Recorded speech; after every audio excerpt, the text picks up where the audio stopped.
Hey, what's up, everyone? This is 6ZEROS Live. This is Jay. I'm here with my host JP. We're here on this Super Bowl Sunday. Woo woo woo woo. And we got Yeah, an exciting baby. show for you today. JP got his twisties. He got his Yeah, twisties, baby. man. He looked I was, like homeboy Kyle from Living Single. We got Kyle from Living bro. Single on the show today. All and, right, and, you uh, got and me. And on today's episode, we got a special guest, George Carby, who we're going to bring on a little later, and he's going to talk about some great pieces he wrote on the 6ZEROS blog. But first, let's start off with This Week in Black News. This is our segment where we talk about what's going on in the black world. And one thing, since this is a new show, I want to make it clear. You know, we're B1, but we're not going to sit here and there's lanes, right? We have amazing people like Professor Black Truth, the Black Authority, Tariq, Vicky Diller, Lioness Crown, Great Black Shark that talk about current events, and they talk about very serious current events. Also Tari and Rain. I just want to throw that out there, right? We're not gonna go in that lane and just oversaturate that lane. We're gonna talk about a bunch of different topics, but we're gonna talk about it through the lens of a B1 black person. All right. So now that I got that out the way, let's talk about these people that's getting naked on camera. Stop getting naked in front of cameras. All right, you can do you, but stop getting naked in front of these cameras, folks. Now, if you ain't got nothing going on in your life, you work in a retail job and you just gonna ride that job out till you die, you know, it probably doesn't matter. No one even cares about what you got in your camera roll. But if you got a trajectory like this, man, you really can't risk having naked pictures on your camera roll because it's gonna come out. JP, what's your thoughts, man? Oh, it goes into this whole like OnlyFans generation where people, they see the wave that some of the reality stars and their favorite celebrities get and the reactions that they get from being naked on these cameras. But it's like, hey man, if you're going for let's say a secret clearance or a top secret clearance, and like whoever contractor picks you up or even the government picks you up and is like, hey man, you butt naked on Instagram, like we can't do nothing with you. Even if you're like, oh man, I don't care, whatever. No, man. And it's not even you specifically. It can be like a family member of yours or an associate of yours. Like, hey man, this person's a liability to you. They're not gonna, you out here doing risky behavior. So I mean, honestly, it's an extension of the whole like twerking on the glass at the black restaurant. It's like, hey, nobody's gonna punish me, So what's the worst that could happen? Like, hey man, you could be ostracized from your own livelihood. Then what's next? The road soldiers come see you. Absolutely, and this is important. Like what we see with Isaiah Rashad, he got his sex tape got exposed, and it was like a double exposure because it exposed his sex tape, but then it also exposed his sexuality, and so these are the things that could come and get you late at a later date. Like, you were doing it, you was having fun, now it comes out and to put you in a compromising position. But to wrap this up, it's like society likes to say the black community is super homophobic, and what we saw is when this leak came out, a lot of people accepted Isaiah Rashad, which just dispels that narrative of us being homophobic.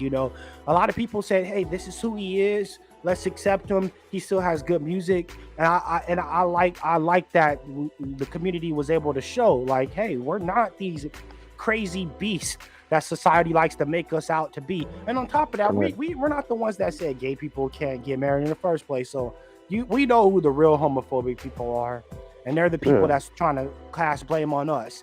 And speaking of the racist dominant society, let's move on to crack pipe Joe Biden. Okay, we asked for reparations. We asked for resources. This guy's nowhere to be found. He's giving giveaways to Asians. He's giving reparations to people, to homosexual people that got denied weddings. But guess what we get in the black community? Crack pipes. Go, JP. Bro. So in this instance, TPA touched on this the other night, where basically allocated number of the whatever this fund was the I think it was the Build Back Better plan. A subsection of it was like $30 million going to drug addicts and rehab programs, and a specific uh, statement in there said it would not directly go towards the purchasing of drug related products, but it will produce like clean smoking devices. And somebody produced like a photo of it, and it was like, hey man, that looked like a glass pipe to me. That looked like, that looked like something you could do something with. You know what I'm saying? It looked like something from the Chappelle show where you could, do something strange. Yes, that trick language. It's like, no, we're not giving crack pipes. We're giving alternate disease minimizing devices. Oh, a crack pipe. Like, and so there's just much trick language. But at the end of the day, it's like, I hope that a lot of black people that voted for Joe Biden, I was looking for a great white savior to come out the sky like Jesus to come save us. You got played. And been getting played for so many years now. I hope they take this and learn from it, man. You can't. If we have an agenda, we need reparations. If you don't give us reparations, you're not going to get our support. It's like you could tell who's never negotiated. You don't sign a job offer and then say, "Okay, you guys need to give me a pay raise." You're an idiot. These people that's working at Dollar Tree, we can't take negotiation advice. If you work at Dollar Tree, that's cool. Get your money, but we can't be taking negotiation advice from them, man. And now speaking of finances and negotiations and stuff, an important thing that we need to talk about in the black community is like life insurance and wills and just having a solid plan for when you pass. So JP, something happened that touched you and made you want to talk about this topic. What's going on with your life and what made you think about life insurance and a will? So the birth of my nephew a few years ago, recently, basically touched me and was like, damn, like, I don't have any children, but my sister just had my nephew and she's engaged. So I was just like, you know what? If I go first, you know what I'm saying? I want to make sure I leave something for him and her to pass on. And I don't want him just out here like, hey, ain't nobody do nothing for me, so I got to hit the streets. So I made sure before I turned 31, hey, let me get this at least $500,000 policy for my nephew, and I can set up some form of an estate. And then I'm going to make sure I put like a 529 plan in there for him. So, it'll help at least part of it pay for school and take him on these little trips that he can academically pull from and get the best knowledge that he can. And for those that don't know what a 529 plan is, it's basically where you annually or monthly put away a certain amount of money for your child, and the federal government cannot touch that money. They cannot tax that money. So if you put that away but you got to make sure it's academically oriented. But when you set up these life insurance policies, these people go in lockstep with you. Hey, they even send out medical professionals to take your blood pressure, your height and weight, just to make sure you're within specific guidelines. You can't just be a fat ass and ask for like the highest policy. You got to be within a certain weight group. And then they bake into the life insurance policies for you to go to the gym, and they give you incentives and certain kickbacks. So it's really important. That's all I got for you now.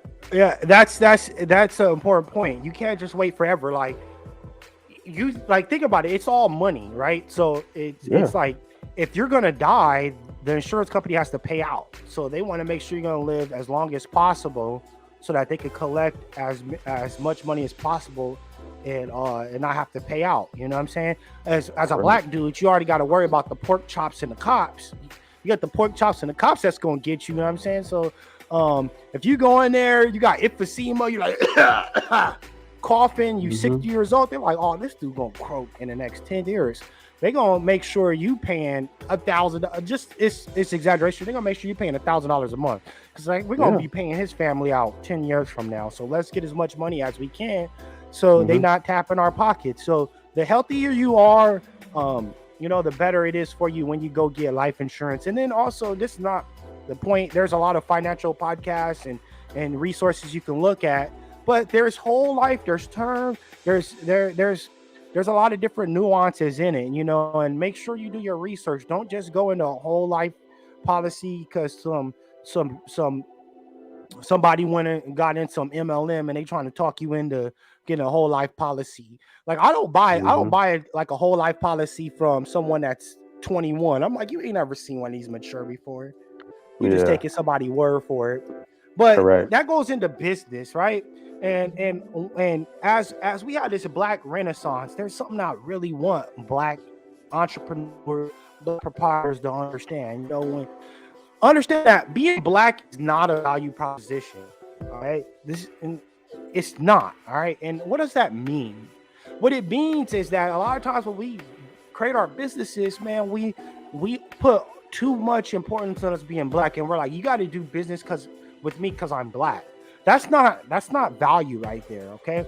You need to make sure that when black people come to whatever property that you have, whether it's a website, it's a retail establishment, it's a restaurant, give them a premium experience. You should cherish black people enough to where you want to give them the best customer service possible. You want to make sure that you're meeting their expectation. Nothing upsets me most than when I go to a black restaurant and I have it, it's delicious. I'm like, oh man, the chicken leek here is cracking. Then I go a week later and they're like, well, we ain't got the chicken leek in stock. That's unacceptable. Have you ever dealt with that, JP? Honestly, I can honestly say I've never had to deal with that. I mean, with the amount of black restaurants out in the DC area, you know, it's nothing short because you got so many competitors from other different cultures. Milk and Honey, which is my favorite spot, they've never sold me short. There's a brother I follow on Twitter, Jimmy Perry. Since I moved out there, I've hit him up for everything: a black-owned barbershop, a black-owned restaurant, a woman that can twist my hair. So he's never steered me wrong. So when he told me Milk and Honey, I hit him up, and they had this delicious salmon BLT sandwich. I was like, oh my God, yeah, bro, it'll make your toes curl. Okay, maybe not that good. I don't know what you're doing in that restaurant, but I want no parts of it. No, but they got some stuff that's banging. Like they got you had shrimp and grits before, right? Yeah. Okay, so the way that they make these shrimp and grits is like the way the sauce from the shrimp and then like the grits, it makes this mix, and it's an amalgamation of like deliciousness that you just can't wrap your head around. That sounds awesome, and I'm glad to hear that the black establishments that you're frequented over there are meeting there, giving good service, you know, and just let everybody know, like Tariq, that's one of the reasons why Tariq was so popular, because he said, I'm gonna give black people a premium experience. He said, when I make my documentaries, I'm gonna make them up to par with your expectation when you see productions from the dominant society. So make sure that when you're building a business, be uncompromising. Make sure you give us good service. Make sure you give us a good production. No more half stepping. Have discipline when you get on the field, or just stay your ass off the field. Excuse my language. Now, next segment is the Zero Down. I'm gonna add some music and stuff to these segments, these transitions, but give me some time, okay? Gotcha. The Zero Down. So the Zero Down is when we talk about stuff that's going on 6ZEROS. And if you don't know what 6ZEROS is, then you need to get from up under that rock. You know, it's a space that's by us and for us, and it's a forum, and we also have a shop, and we have a blog where we talk about a lot of different topics. It doesn't have to necessarily be a current event. It doesn't have to be about a recent shooting. We talk about video games. We talk about all things that black people go through. And one of the cool articles we had two really great gaming articles, and one was about 6 indie games you need to stop sleeping on. And we're going to bring on the author right now, George Carby, to talk about that. What's up, George? What's up? Can you hear me? Yeah, what's up, George? I'm good. Yeah, so welcome to the broadcast, man. And let's talk about that. So you had 6 games that you recommended, indie games. And me as a gamer, I'm getting burnt out on big publisher games. So this was a cool article. What provoked you to write this? what provoked me to write this is that, well, first a bit about myself. I am a gaming connoisseur. Like I explained to you, like I have especially high taste and especially high expectations when it comes to video games.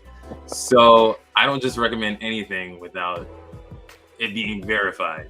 So I was like, everybody's heard of Call of Duty, everybody's heard of GTA, everybody's heard of VGK. Nobody's probably heard of these 6 games that, you might give your love to. Yeah, awesome. So out of those 6, we had Road Company, we had Splitgate. Splitgate is one of the ones that interests me most. Out of those 6, which one was your favorite, and which one do you play the most? Well, in terms of multiplayer, the ones I play the most is I played Splitgate and Road Company actually the other day. But I think I like the most that I recommend is Yeast Origins, the JRPG. Like I played it twice, and I've just always been a JRPG kind of guy. Like I played Final Fantasy, Kingdom Hearts, all those good Square Enix and non-Square Enix JRPG games. I was actually looking. Go ahead. Oh, go ahead. No, you go ahead. I was looking at a couple of stills from Yeast Origin.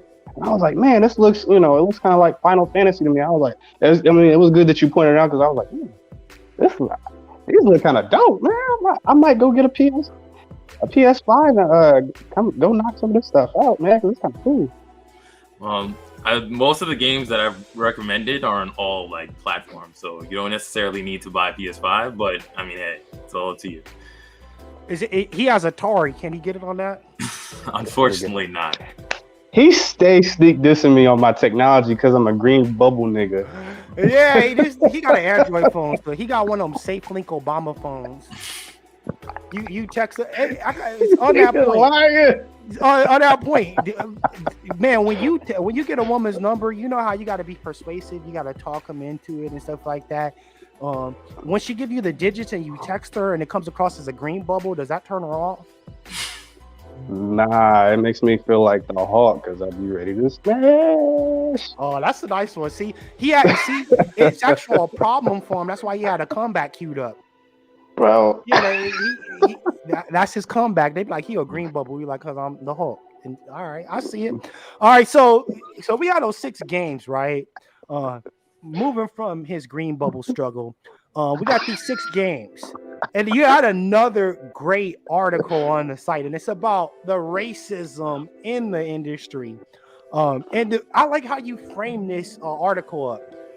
You framed it up in 2 ways. You said there's racism in the actual community, and then there's also racism in the development publisher side of the house as well. So it's like it's like a bunch of anti-blackness culminating into a racist community. And I agree because as someone that played multiplayer games, I was called a nigga all the time. Every time I get on Call of Duty and start hitting them up, they're like, nigger. So talk to us about that, man. Well, I think it actually stems from the root of the gaming industry being predominantly in the American society. And because of the dominant society, and video games are in the household. So their racism just follows them to the video games. And the sad part about it is that a lot of people from these video game communities become developers and become things. So they bring their racism to the development thing. So like there was actually, League of Legends, they had to fire somebody because he made disparaging comments about Africans. And he was one of the artists that had to draw African, like the African character. So it's like, wow. He's over there drawing monkeys. They like, man, they had to go through like 9 different takes because he kept drawing King Kong. He kept drawing big black lips. They're like big red lips. They're like, I think he's racist, guys. He can't hide it. Yeah, and the problem is that a lot of these big corporations, like, they try to take black money but not address black issues at the same time. So it's like, and that's a problem because black people still giving it to him, like Jim Jones up in Gucci, whining and complaining. It's like, if they don't want your money, go somewhere else. Go buy one of them Telfar bags or whatever. I don't know. Go over there or something. But you mentioned Jacob in Mass Effect, and they gave him like the stereotypical nigga story. It's like, okay, your dad wasn't there, you cheating, you a hoe, you not loyal. I'm like, niggas Unfortunately, in space 1,000 years from now can't even get a break. yeah, unfortunately, that no matter where you like one of the only two black characters, and they would say, "Oh, the aliens have no daddy issues too," but it's like you gave the black guy. They gave the black guy, like one of the only two black guys. He has an absent father. Like one of his missions is trying to find his father, and that's nuts. Yeah, like it's something out of Stormfront or one of the six or like some 4chan web boards. Yeah, it's like they can use their imagination to create a race of aliens that look like octopuses that come out the sky every 1,000 years and reset the progress of all the life forms. But they couldn't use their imagination to make a nigga with a 2-parent household. Unfortunately. You also got to remember a lot of these guys in the gaming community and in the horror community as well, they are the children and grandchildren of H.P. Lovecraft. Now, H.P. Lovecraft, he's got a very important poem about Upon the Creation of Niggers, where he highlights. His cat is actually called the N-word. Like he literally named his cat the N-word. Like, yeah, you can't get more racist than that. Like, oh yeah. Like, yeah, he wants a nigger at his beck and call. That's unfortunate. Hey, so another at least it wasn't a dog, at least a cat, somewhat independent. But hey, so George, another character you mentioned in there was Nadine Ross. So Nadine Ross, can you tell us who that is? Well, Nadine Ross is the main character. Well, she's the main antagonist of Uncharted 4, but she's also a playable protagonist in the newest Uncharted, The Lost Legacy, the one with Chloe and her. That's her thing. So she has her backstory is that she's a South African mercenary, and she was actually like they subtly hint that she was actually in the apartheid movement, like, and that's very racially like thing. But the director decided just to put a white woman, and that's another thing we have to think. It's digital blackface, like. Yeah, and the thing about that is, what I don't like is his response. So when people, like even people in his organization say, "Hey, this is gonna cause a problem," he said, "I don't care." And then when they release the game and everybody's like, "Hold on, Nadine Ross is voiced by a white woman," he just shrugged it off and said, "Well, I hope that this doesn't overshadow her great performance." So us not being represented in the development community in these organizations allows this kind of stuff to go on. But I think that more importantly is like these people, they don't want to play fair with us, you know. So it's on us to create the video games and the media that we want to see. And when we have people in the Black community that step up to tell our own stories, we need to make sure we're supporting them. And then also, if you're one of those Black people that's creating our stories, make sure it looks good. Don't make some hodgepodge crap and then you expect us to support it. And then when we don't, then you want to throw us under the bus and say the Black community ain't support our own. It's like, no, you came out with a bum ass game. It sucked. The controls sucked. It was only available on Windows 95. You're like, you making me jump through too many barriers to play a game, dog. Why'd you make it for Windows 95? I'm on a Mac, homie. Like, you asking too much from me, man. It's just so much easier to pick up Mac and like make me jump over 2 hurdles, but not 3 or 4. So, any parting thoughts on racism in the video game industry, folks? Well, my point is, you know, he said the comment that he made was real nonchalant, and it's the classic "I'm white and I stay so" narrative. When they get caught with their hand in the cookie jar, it's like, oh well, maybe, you know, if the policy wasn't so loose, we could get a better candidate and blah blah blah. You're like, no, man, just get the person, tell the story, pay them well, and produce good stuff. Stop doing all this stuff.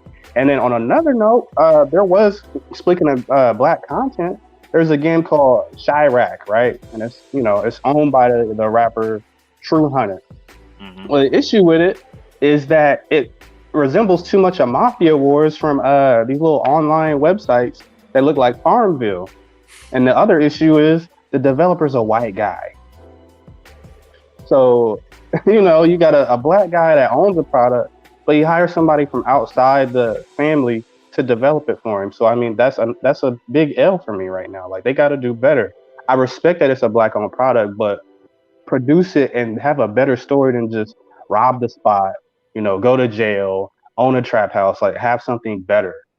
Yeah, especially when it's something like Chicago, where it's real crime, it's like real violence, and they're dealing with like decades of like white supremacy hitting them, like all the predatory hold on real quick. The black narrative came in and said Breath of the Wild is low-key racist.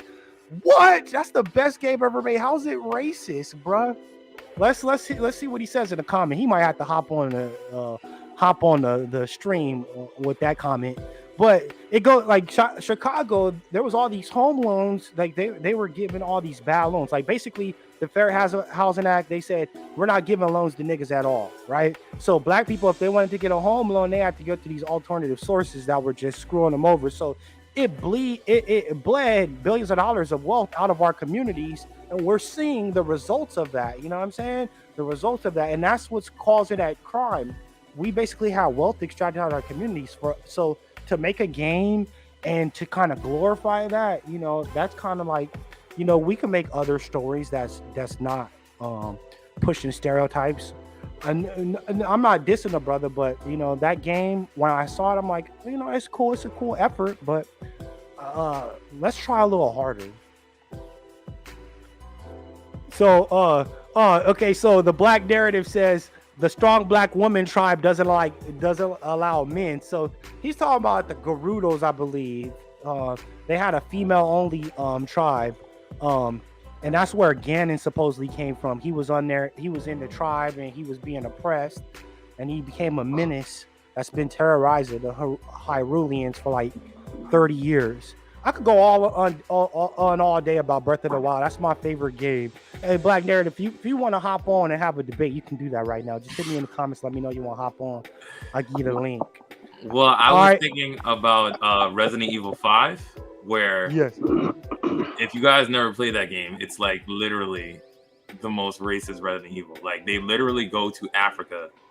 They have like black people in their native tribal like language and everything, just like it's something that like nobody was talked to about, and literally the only black female protagonist is in that game. Like they have brought back every single character from every single Resident Evil, but they left the black woman back in Africa. They Professor Black Truth mentioned this like in a couple of like earlier broadcasts where they mentioned how the developers did this on purpose, and this was I think this was on the heels of them making some monkey jokes later on. He also mentioned that in the broadcast. So dang, that's nice. Yeah, that's just more reason why we got to make our own, man. And when we make our own, we got to support it. Like you hear a lot of people, and this is a kind of tangent, but you hear a lot of people on Twitter. They'll be like, "Man, we need a black Twitter. We need a black," and then black people make those type of social medias, and then no one hops on it. So it's like you can't say that you need something and then when it's provided, you don't support it. So let's make sure that we change that and we support our own. Lastly, the last segment is the plug, and we'll see if the Black Narrative hops on and they want to talk about Breath of the Wild. We go back and forth about that, and there might be some racism in there, but that's a great game. I don't see the racism, but if we want to have a talk about it, more than happy to have you on. Lastly, the plug. So JP, man, you want to shout out Gingervine? Baby, Gingervine, man. Gingervine is a delicious black-owned beverage coming out of, it was right out of Atlanta, Georgia. I ran into this company at the FBA 2020 conference hosted in Atlanta with Tariq, Dr. Boyce, Judge Joe Brown, Natural Charm was there, and I mean a slew of other vendors and additional attendees. I think Lioness Crown was there too. But Gingervine, I made sure I got there early, and I got this like short sampler, and I was like, man, I made sure I got the no THC sampler too, because I was like, hey, if I gotta take, if them folks want to sample, like I make sure I'm clean. So I got blueberry, and then I got another one that was pineapple, and I immediately made sure, hey, when are you guys gonna be ready for delivery? And they're like, okay, December time frame. Well, I made sure to email them around January of, it was like 2021. And they were like, okay, well, what flavors do you want? I was like, okay, well, I want strawberry, blueberry, pineapple, and kiwi. They gave me 12, so 4 of each. And I was just like, man, this is delicious. And here they go with 15 different flavors to choose from. So if you go to gingervine.com, they'll help you out with the delivery services, man. I mean, the most delicious and convenient delivery you can ask for. I mean, when they ship it to you, it's in a big box, and they've got coolers on the top and the bottom, and a styrofoam box, and everything is like set and like wrapped tight together, so nothing moves. I like that. That's premium, and that's giving. That's a good example of a black business that's giving people, a great experience. They're not just putting some juices in a box and they clanking around.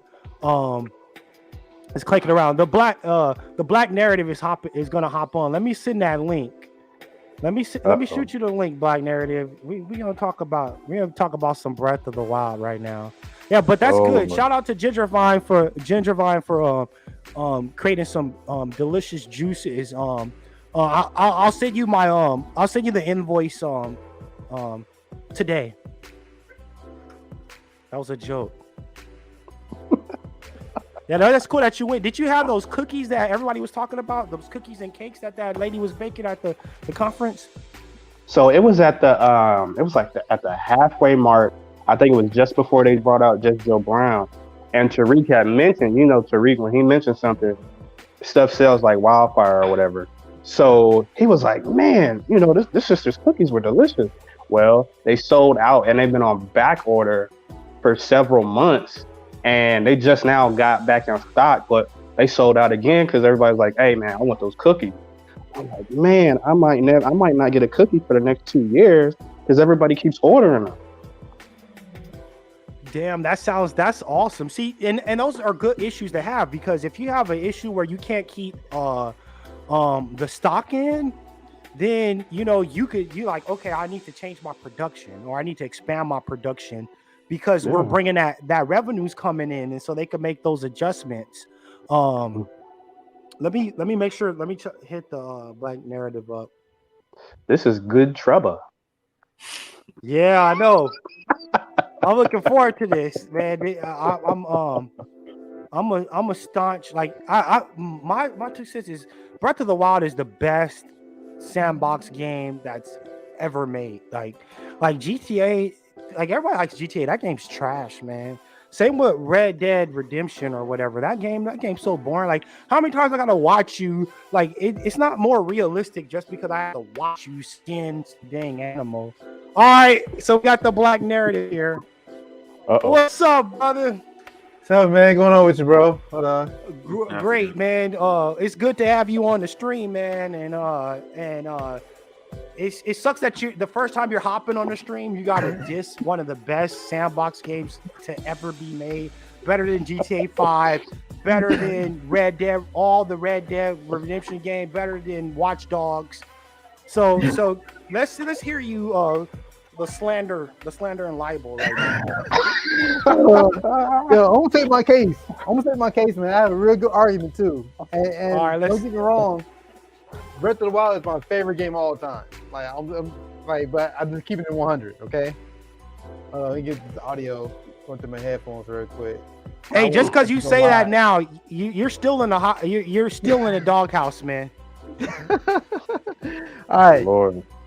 So it's many reasons. So one, like I said, you had a whole town full of strong black women fighters, right? Yup. No men is allowed, right? There's not one black male fighter in the whole game, right? And then when you do have Ganon, and then the other black men in the game are fishermen. They just chilling. They don't even fight or do anything, right? And then the black women in the game, they had to look for men as an outside race to get a husband to reproduce. So That sound like that sound like mammies and bedwitches, right? Thank you, right? Thank you. So if you play the side quest in Breath of the Wild, where you build Terrytown, you have to have the Gerudo woman find a husband, right? And she'd have married this fat white dude, construction guy. Oh, shit. Bob he and just came on. Abachola.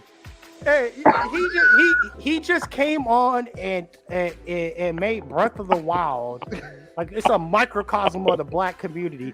So the Gerudos are getting welfare from the Hylian government, I'm guessing. Yeah. they didn't go that far, but hey, that's a good interpretation of what's going on. Yeah, think about it though. They played to the whole strong black woman quote, like you know what I'm saying? You don't need a black man to survive. Yeah, that's true. It's a tribe of single ladies. They got to date out their race, and the one nigga in the game is the enemy. Man, the one Gerudo dude, and he mad for no reason. Like they gave Ganon no reason to be mad. That nigga just mad. Just that nigga just want to take over Hyrule for no reason. Hey yo, and Vigo ain't different than that. So you notice that he didn't even have a form in Breath of the Wild. Before that, he had a form, right? Yeah, he was Gerudo. Wow. Right. And this one is just a. But they had an issue though. Remember, because they used to have Muslim symbolism in the game. They had to take it out. It was offensive. Yeah, that's very true. Because they were the Gerudos are like Muslims. Oh snap! So I just learned something new about Breath of the Wild. And I love the game. I love it. I mean, I put over 400 hours into that game. I still play this to relax, but I just kind of hate it. It kind of played to the whole trope.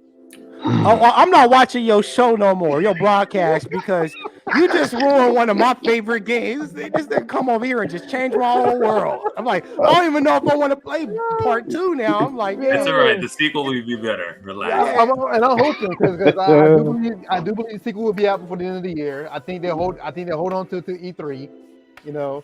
But I'm not gonna lie, man. I was playing Breath of the Wild. I built Terrytown. I'm like, I'm helping this black woman find a white man, this big fat white guy. You know this nigga militant. This nigga playing Breath of the Wild. Like, hold on. We got a baby mama tribe. He like, there's a baby mama tribe. I never even saw that. I was just playing it. Oh my god. And then you play the Hyrule Warriors, and you know you had the little girl, like the well, you know, they had the descendant in Breath of the Wild, right? So you can. Yeah, I haven't played the Hyrule Warriors because I don't like hack and slash. But go ahead. Yeah, but you know the little black girl that's ruling over the town currently, right? Yeah. And you notice they couldn't say that was the old girl's daughter. She said she is descendant of the champion. Oh my god. Whoa. Oh man. Hey, so I appreciate you hopping on. Man, no.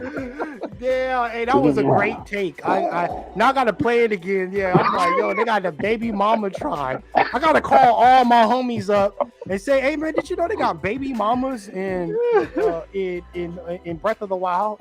Hey, so thank you. So when's the show gonna? I'll keep calling it show. But when's the broadcast going to continue, man? Yeah. So I just talked to Keith today, man. So he's still traveling. I'm back in Atlanta now because we both went out traveling for a little bit. And so our goal is the first Tuesday of March. Is our current goal right now. Okay, so which one of y'all didn't pay your cable bill? That's why y'all didn't. Whose internet got cut off? Yeah. Well, we need a break, man. You know, we've been going hard for the past 2 years. Like two live broadcasts a week is a lot. You know what I mean? Yeah, hell yeah. On top of life and everything else. So, but actually, what we're working on now is working on a 3-part broadcast about black cults. And so we're gonna start with that, yeah. And then we'll talk from that. We're gonna lead right back into the regular broadcast. So, cause you know, we Keystone, we Israelite, but you know, we got the real radical ones out there that on a corner yelling at people, whatever. Yeah. So he actually went to one of the camps in DC. And yeah, that's crazy. Hey, real quick. Go ahead, JP. Yeah. Can you Black Narrative? Can you give us a sneak peek into like which of the big groups you guys are gonna go into? The big group, well, the one he actually visited was IUIC, and that's the major one. Okay. And yeah, I mean, we always kind of knew about him, but we can't talk about something we never really experienced. So he actually took upon himself to find a location and actually experience them in person. So we're not just putting out false information. So, and it's crazy. Hold on. So are you going into Hebrew Israelite groups? That and then the whole mental mindset of cult period, narcissism and emotional abusive relationships. But but like I say, Keith and I, we've been Israelites for years, but but we're not on that tip though. We see our broadcast, we chilling. You know what I mean? So we ain't out there yelling. Contemporary. Yeah. Contemporary. Okay. Hey, that IPUSK or what? They rough too. They hardcore radicals too. They out the block too. Homeboy that be on Side Neto all the time. He be going hard. I forgot homeboy's name. He's hard body. I've seen him before. I know what you're talking about. Homeboy that he used to check polite all the time. Yeah, that's one thing I hate about it though, because like when you tell people you're Israelite, they automatically think them because that's all you see. But I don't think that's fair because, like, for example, the KKK is a Christian organization. It's called the Christian Knights of the Ku Klux Klan. But because of that, you don't think every Christian is a domestic racist terrorist either. You realize Speak for yourself. Shout out to Sonetta, by the way. He does really good work. Yeah, it is. I like Keith and I. We like I don't see the purpose. I mean, we don't mind debates, but you debating for 8 hours, what we get out of it? Not doing nothing. It becomes circular for a moment. Yeah, you know what I mean? So, like, I was talking to him about the Twitter spaces. We had this whole big Twitter space debates for the past month now, against, the FDA and the ADOS and the immigrants and all this other stuff going on. And I understand, yes, there are differences between us and whatnot, but sitting here and have 6-7 hours long Twitter spaces arguing, going back and forth and being petty is like there's no edification out of it. Yeah, they hang on to that African booty scratcher comment like it's the last piece of lunch meat. Like, ain't no grown people saying that. Grown people do not say that. Hey, but on both sides though, and the cool thing is George Carby's Caribbean, so George maybe could chime in, but I think that we have is village idiots on both sides talking. Like anyone that could talk for 7 hours, man, you ain't got nothing going on. And we got niggas that can't manage a chicken shack talking about what Black Americans need to be, how we need to be working with Africans. Like, nigga, you not even popping in your own city. Nigga, just say that you don't like what's going on and say put some respect on our name and get out the space, nigga. Like, and get your life together. It's easy. And my thing is, I appreciate the good. And not everybody in one group. Yeah, good and bad in every group. You know what I'm saying? And it's about this. You're never gonna see us going in there and say, "Oh yeah, all Black immigrants are horrible." We're never gonna say that. Well, that's right. Honestly, one of my favorite albums this past year came from a Nigerian chick, Lil Sims. It's like you got some dope people. You know what I'm saying? It's a movie to say something like that, And then, Keith Jamaican. A lot of people know that. So, yeah, man. So it's respect for all. As long as you have a B1 mentality, no matter where you're from. Exactly. Thank you. Exactly. I feel like this whole and I understand. Okay, me personally, being from Caribbean, I understand there's cultural differences between everybody. Yeah. But listen. There's cultural differences between Caucasians, but they can all come together when it's rhymed. There's cultural differences between Asians. They can all come together. The Japanese think they're the superior Asians over the Koreans, the Chinese, and everybody else. But when it's time, they call each other Asians. So listen, whether you enjoy collard greens, callaloo, jollof, listen, we're all Black, no matter where we go. That's how I feel. Yeah, and we just got to be anti-coon. I'm like, if you're anti-coon, then you good. You know what I'm saying? Then you get, because I'm like, we got to wrap the broadcast up, but it's like Thomas Sankara, like how you gonna just diss brothers like that, just and Lumumba, just because you hurt, because there's a little friction going on. Anytime you establish a boundary, there's going to be friction because you didn't have, because basically you're changing the behavior. It's like for so long, we let people come in here and talk however they want. You know what I'm saying? We let them disrespect us, and we let them disrespect us because we just said, well, we're all Black, right? And so in that, these people came over here, and we have this racial caste system here that Black Americans we were just basically ignoring, and so these people got slotted up above us, and they were like, well, we're not gonna lose this slot above that we got above you niggas just to be with you niggas and struggle with you niggas. We left our country because we didn't want to struggle, and we're not gonna struggle with you niggas. So there's a lot of people that came in and they slotted up above us. So what we're saying is, yo, we're not gonna allow that to happen anymore. And it's a go ahead. Well, like I was saying, like I've worked in institutions where like a lot of Africans that came like straight from the motherland, they pretend like they're not one of us, like they're not Black, like they're even like more melanated than I am. I'm like, dude, listen, you can look like my shirt. You can be buddy with the white man all you want. He will show his colors true like that. He will show his true colors like that. But you know what? I also have the unpopular opinion where I saw a lot of people using the argument like, well, you know, you ran away from your country, you know, we still here. But you know, my thing is, yeah, we still here, but how many of y'all willing to fight for your own freedom here? Y'all feel like y'all still gonna vote your way out of oppression. You can't vote your way out of oppression. Yeah, you know it's like, listen, we're like I said, white supremacy is all over. Whether you're in Africa, Caribbean, like everywhere. It's just like there's coons everywhere. So we just gotta be on a united front. Yeah, we just got to get the coons up out the paint, get over the tribalism, and because for so long, like for instance, Nigeria is a good example. They got some of the most like tribal people that come over here, right? In Nigeria, you got these different tribes, and they fight each other. And first, like, you know, it's like, and this is largely, we see this on the continent a lot. It's like white, like the Europeans will come attack one tribe, and they'll say, well, it's that tribe, that's not us. They don't look at it like, oh, some Europeans came from Europe and they're attacking one of us. They don't have, a lot of times they don't see that. They be like, oh, they attack the Fulanis. We're Igbos. Yeah. And then everybody end up getting attacked. And if we went over to Europe like Moors, if we went and attacked a European country, they gonna all sync up like Voltron and like, we got to get these niggas up out the paint. Once the niggas about the paint, then we could fight. like I always tell people, like a Black person in a Spanish colony and in a British colony, they're both niggas in both. The Spanish and the British might fight, but when it's time to have a policy towards Black people, they're like, oh, Black people are niggas. There's no safe haven for a nigga. They will come together and say we're white, even though there's Germans, there's British, there's French. Each of them carved their thing in Africa. They all came together just to carve their slice of Africa. But you know what? But they respect each other's differences too. I mean, at the end of the day, like I only had the problem with the tribes because like at home, because your family is your first priority no matter what. You know what I mean?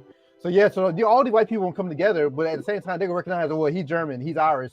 They all gonna look at their own first, then reach out, and there's nothing wrong with that.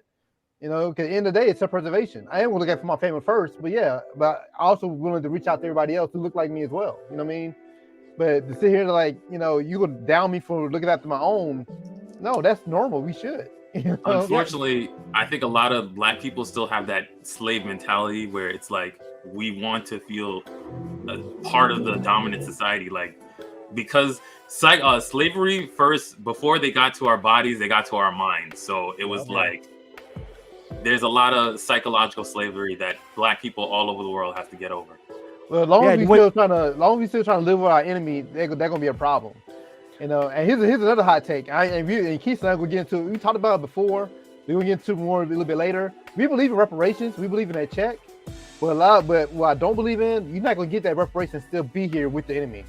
That's impossible. You can't have reparations without separation. Because my thing, you look at Black Wall Street. So I mean, we had Black Wolf before, and what did they do? Destroy it. So you think they gonna give all Black people this fat check and they gonna leave us alone? Oh, it's gonna be violent. Yeah, it's definitely gonna be violent. We gotta be ready. That book, Nothing Will Come Between Us, kind of gives that take on that, on how it would be if we got reparations, and you know people will come, and that's why we have to have our power tools. But you know, you gotta have your power tools on you, man. And I appreciate everybody's insight, man.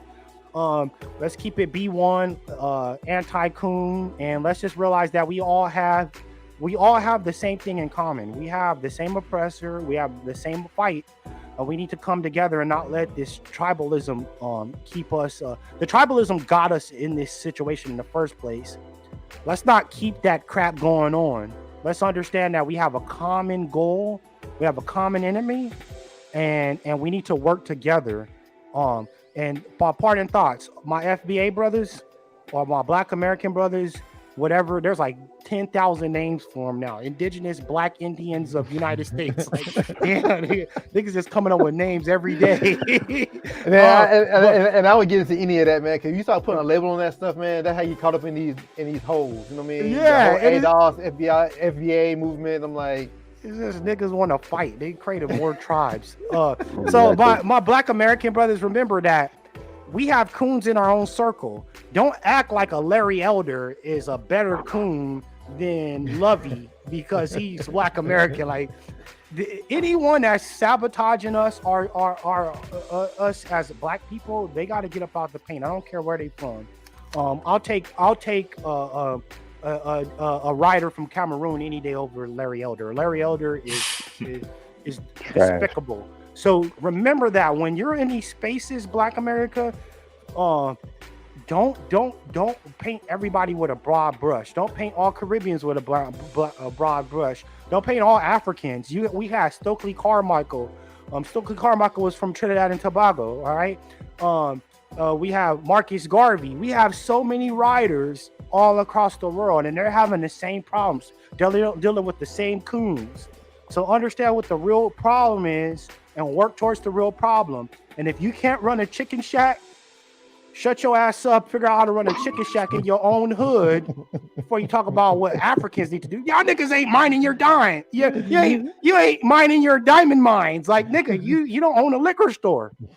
facts. That's right. So shut your ass up. Own a liquor store before you tell these niggas that they not mining their own resources. And with that, I'm gonna close out the broadcast. Closing thoughts each. JP, closing thoughts. Closing thoughts, family, take care of yourself, drink your water, exercise. Black Narrative, closing thoughts. Man, I just appreciate you having here, man. Finally, pleasure talking to you, Jay. Finally, you know what I mean? I enjoyed the conversation. And I hope y'all have a different mindset when you play Zelda now. Hey, George Carby, and you? Closing thoughts, play more video games and do everything JP said. All right, take care, everyone. Thank you for watching the live stream and everybody that's watching the playback. See you later. Have a wonderful day. You too.